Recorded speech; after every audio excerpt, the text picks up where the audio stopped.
ప్రసాద్ గారు. హాయ్ అండి. Hi, sir. I'm Babitha from Big TV. Hello sir. Sir ఇంతకుముందు promotions గురించి టాపిక్ వచ్చింది కాబట్టి అడుగుతున్నాను. లాస్ట్ టైం ఒక అమ్మాయితో ప్రమోషన్స్ చేయించారు. Yes, sir. So is that అంటే ఇప్పుడున్న సిచ్యువేషన్స్లో రాజ్ తరుణ్ గారు ఉన్న సిచ్యువేషన్స్లో అట్లాంటి ప్రమోషన్ ఈజ్ దట్ నెసెసరీ అనిపించిందా? Is Raj Tarun is aware of that?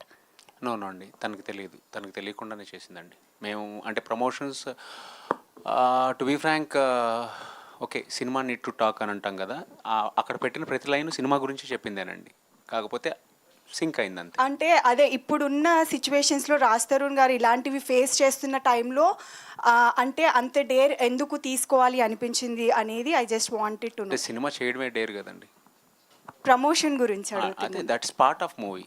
Cinema చేయడమే అంత పెద్ద డేరింగ్, సినిమా చేస్తున్నాం అనేది dare step, promotion is a part of సినిమా కదా. So I didn't feel like that's a daring moment, one of the strategy అంతే అండి. ఓకే, రాజ్ తరుణ్ గారు మీరు ఆ ప్రమోషన్ వీడియో చూసారా? నేను చూడలేదు. లేదు.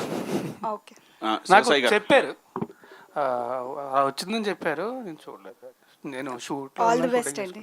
థ్యాంక్ యూ వెరీ మచ్ అండి. డైరెక్టర్ గారు